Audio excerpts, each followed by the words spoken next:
Have you been on the internet recently? If yes, you are more likely to have been a victim of dark patterns. The word dark pattern has been recently made popular as the world woke up to a new danger of being trapped or fooled online.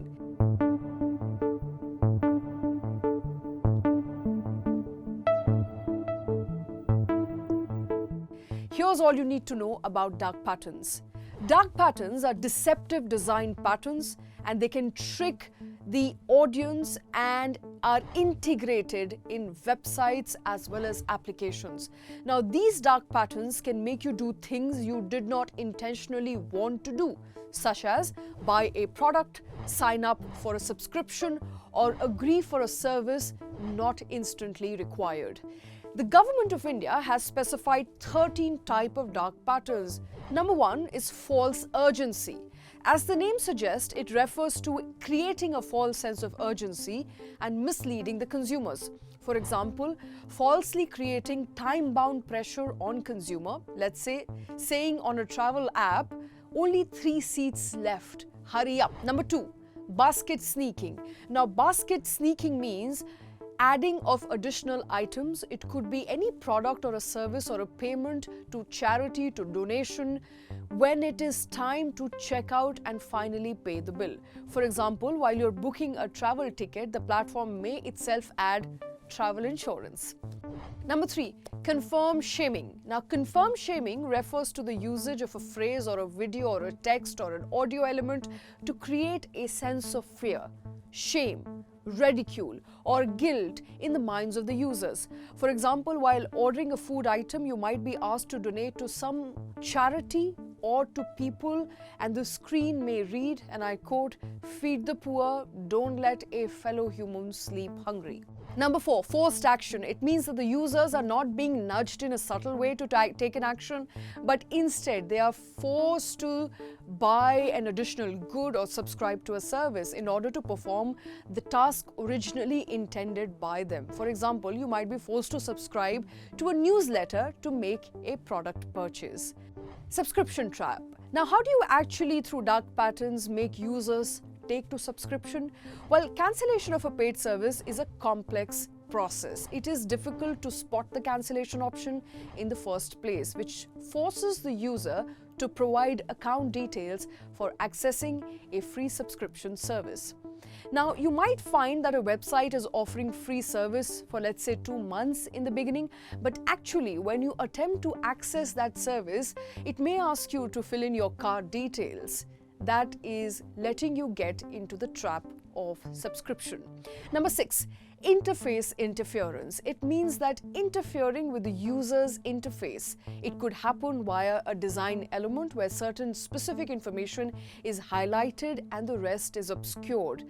Let's understand with an example. So when you open a website, you are using its unpaid version and you are likely to get 2 options. Number 1 would be keep ads. Number 2 is I don't want ads. But you may notice the second option that says I don't want ads is more bright and visible, while the option of keeping ads may be camouflaged in the background.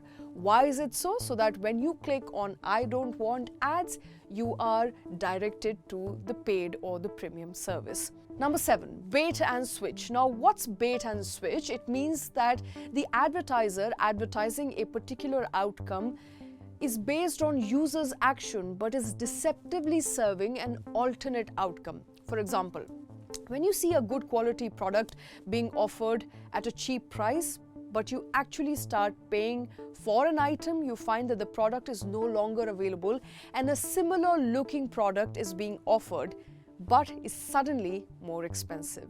Number 8, drip pricing. Now, drip pricing can mean various things, such as not revealing the price upfront, revealing them surreptitiously, or revealing the actual price only after the confirmation of purchase. Number 9, disguised advertisement. As the name suggests, disguised advertisements mean masking advertisements as other types, such as a user-generated content or a new article. For example, on the news website, you might come across news stories which is actually sponsored, but the same isn't categorically specified. Number 10, nagging. Nagging means being overloaded by requests, informations, options, or interruptions to consumers, and the information you are being loaded with could be unrelated to the intended purchase of goods or services. Example, well, e-commerce sites, you might have clicked on an option no for a certain service, but you will be given the choice incessantly until you get tired and may click yes option instead of a no.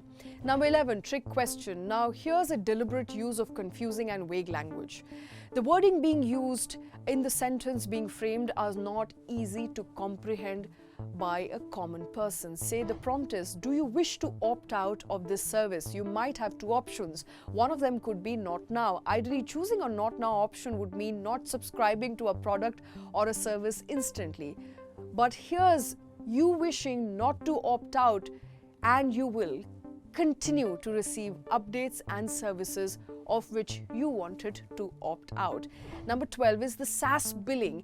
In a software as a service business model, SaaS billing refers to the process of generating and collecting payments from consumers on a recurring basis, that too in a more covered and surreptitious manner. For example, you opted for a service once and then you find out that the service is being auto-renewed and your account is being charged for the service on a monthly basis without you actually getting a notification. Number 13, rogue malwares. Let's understand this directly with an example. You might get pop-ups on your personal computer saying that a virus has been entered or has made an entry into your system. You will need to install a particular tool or an application to get rid of it. But when you download the tool or app, it actually installs malware on your computer. Now that's what rogue malware actually means.